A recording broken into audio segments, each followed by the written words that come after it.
and welcome to DBTV. You are watching another episode of Crossroads, an appropriate career guidance television series for the young minds that help them make informed decisions about their career and help them achieve their goals. I am Gwyneth da Costa from BBA Travel and Tourism.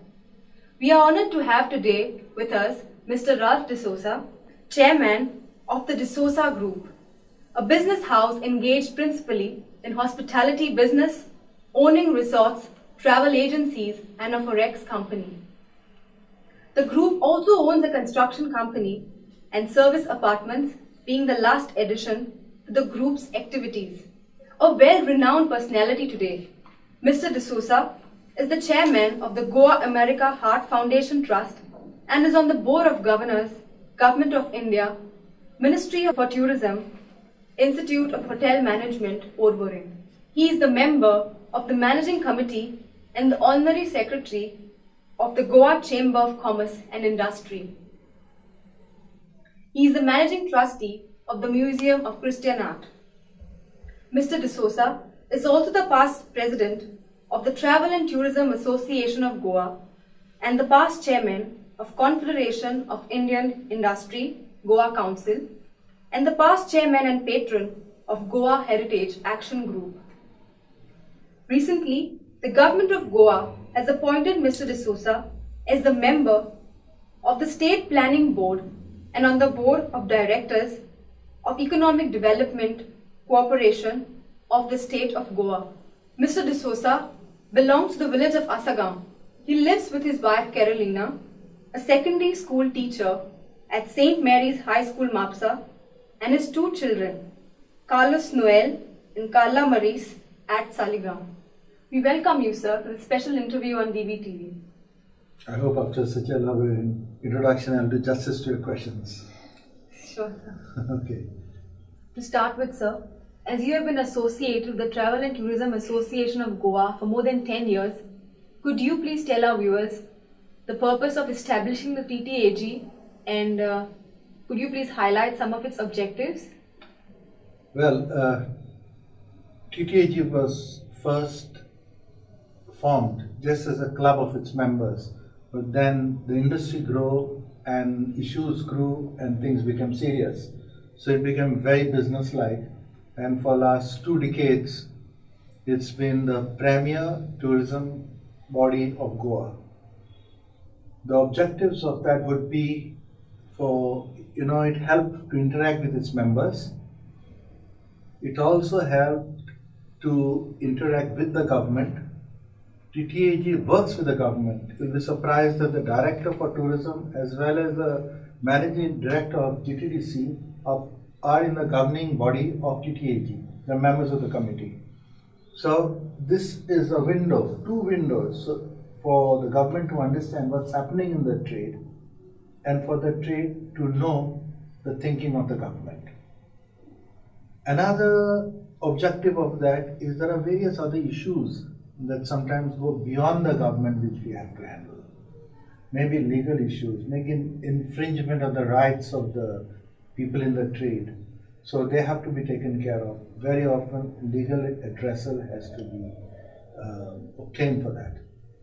Then there are small hoteliers, big hoteliers, small travel agents, big travel agents, all as members. We've got over, I think, 250 members and about 1,000 member establishments. So we have people from all walks of life. So we have very often hired consultants, and this helps these members who may not be in a position to hire consultants.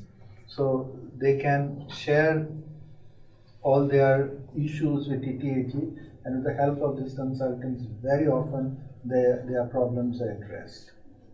And of course, the fellowship.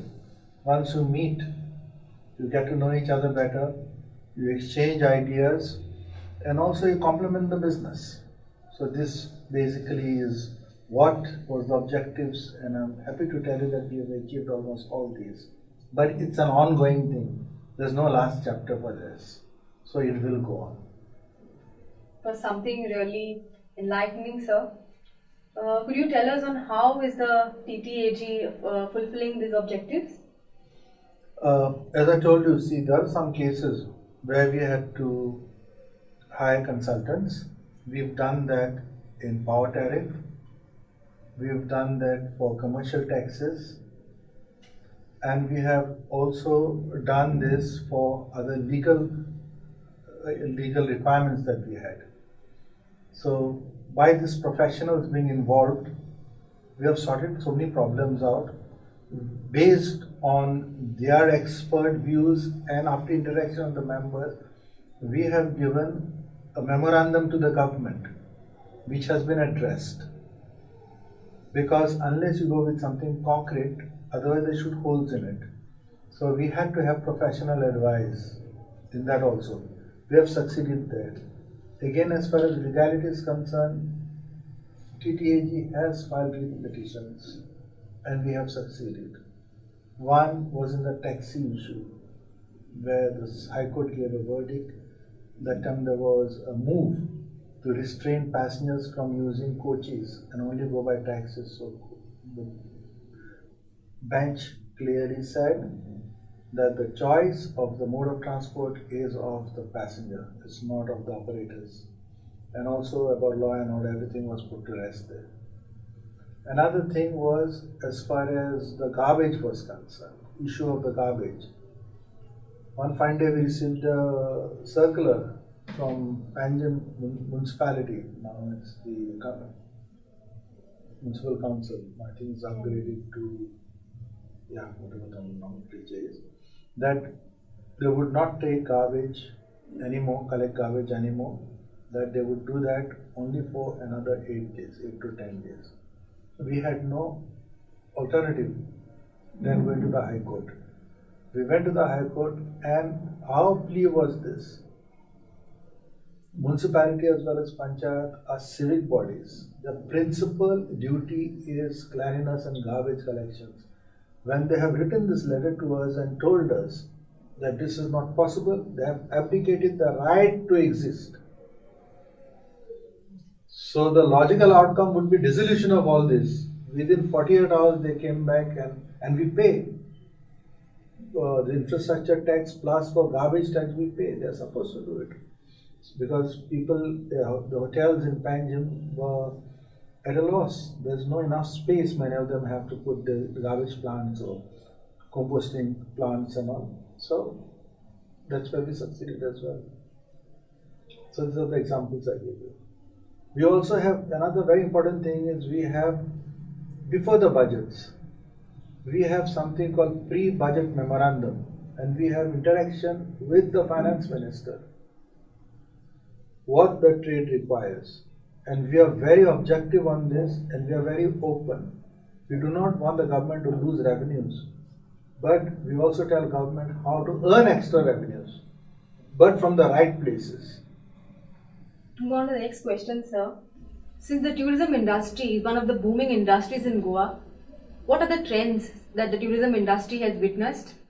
Over the years, it's been a roller coaster ride, and trends are very interesting. As I told you, it's something to do with humans. It's nothing to do with machines. Machines, you put oil, diesel, water, and the machine runs. Over here, you have to change according to requirements and according to changing times.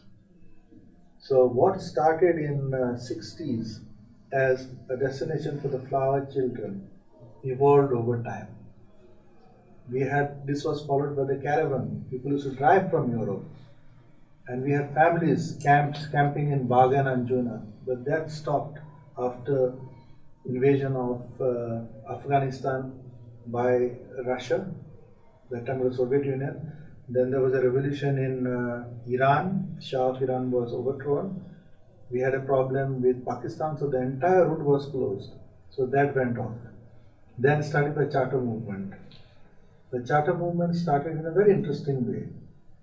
There was charter movement into Ceylon, that is Sri Lanka, and to Kathmandu. There was a problem, LTT problem, so they wanted alternate destination. They found Goa. So they started coming to Goa instead of Colombo.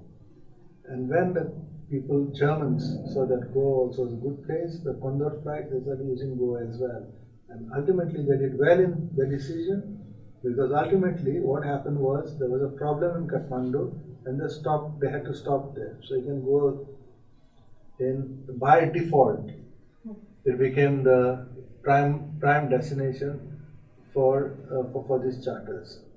From charters, then the domestic tourists started coming in, and other groups also started coming in. Then the 5 stars came in 70s, first being the Fort Aguada, in the north and Bokmala in the south, followed by the rest.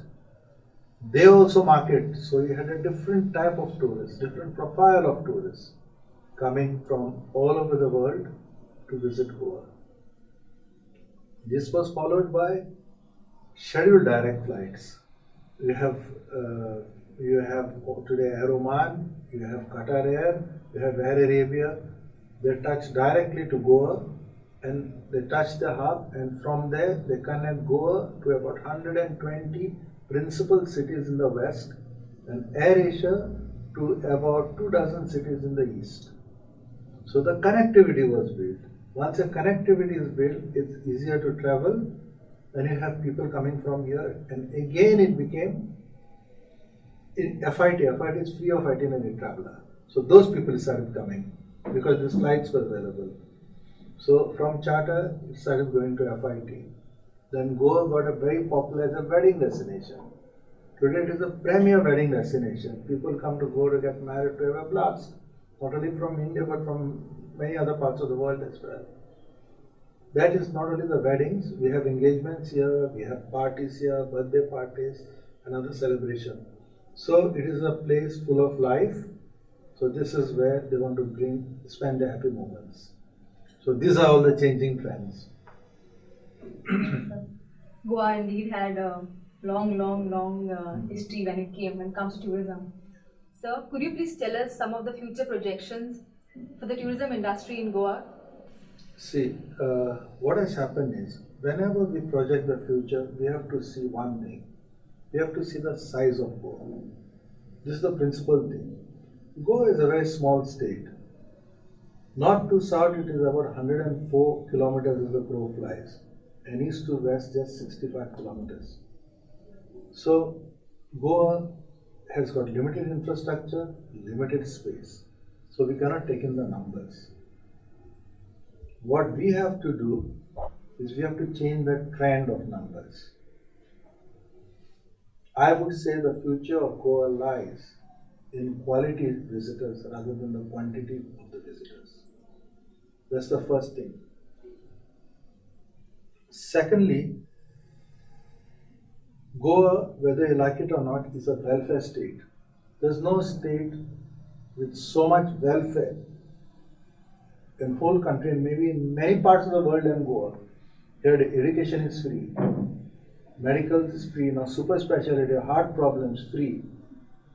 You have got so many other scholarships, even studying abroad, government scholarships.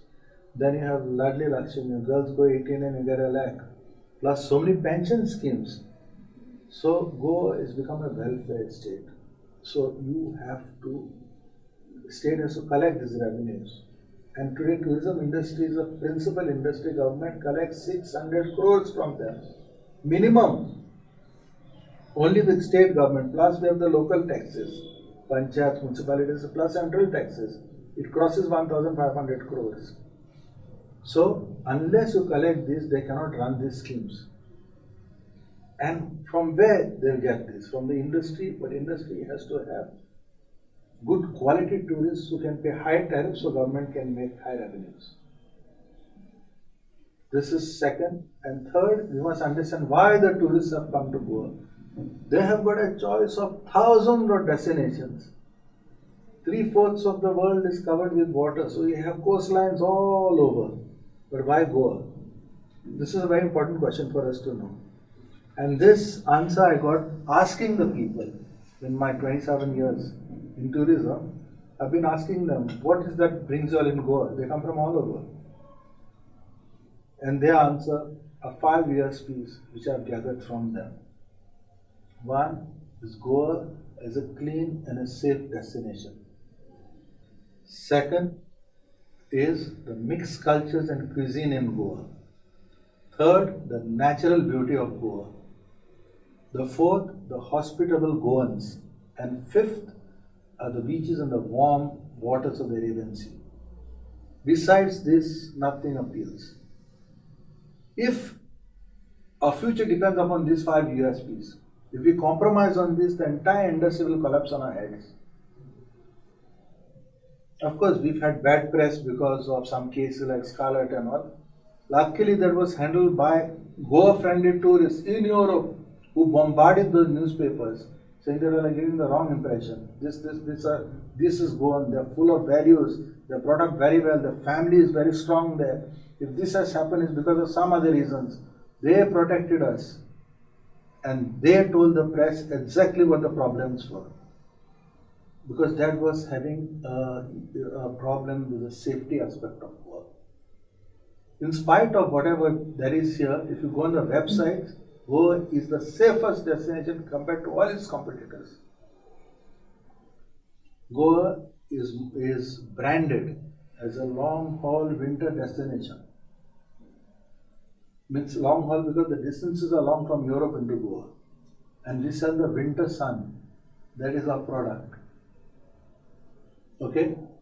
So, safety was one. Secondly, the future of the industry depends upon the garbage management. Safe and clean destination. Clean up Goa, you'll see more people coming. And the right type of people coming in. Then, very often we try to improve on God's creation. By beautifying the places, we'll spend some money and they'll be neglected, not maintained at all. We should maintain the beauty of Goa. They can engage heritage architects we have got here, who know how to bring in all the facilities by respecting nature. Then of course we have to control overdevelopment,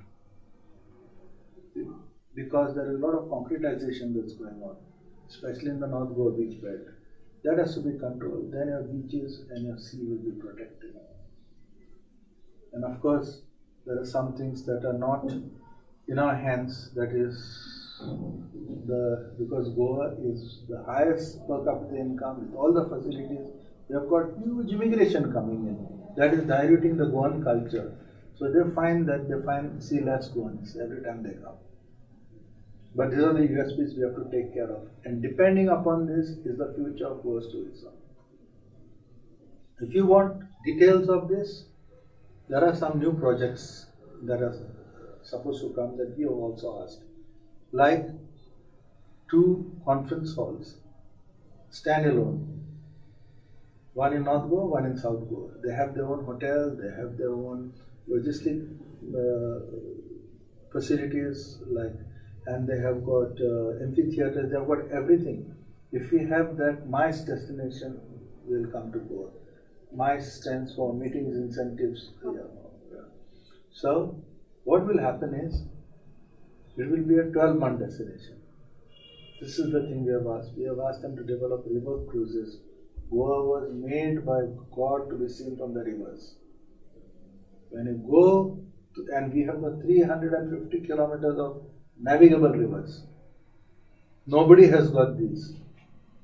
So if we have controlled river tourism, it's beautiful. Otherwise, if not controlled, it will clog the rivers. There are things like this that are on card. Amphibious buses also. The buses that take on the tour, same buses go in the water and come up the other side. Those also are coming here. See, basically what we have to do is in the domestic market, Goa, besides these weddings and all, it's a family destination. When a family comes, they have to do something. And when they come in monsoon, they can't even go to the beach. So if you have activities like this, that will help Goa to bring in the families. And that's what we are looking for. So you've highlighted some unique potentials that Goa can have, and I agree to you that the tourism industry in Goa indeed has a long way to go. Yes.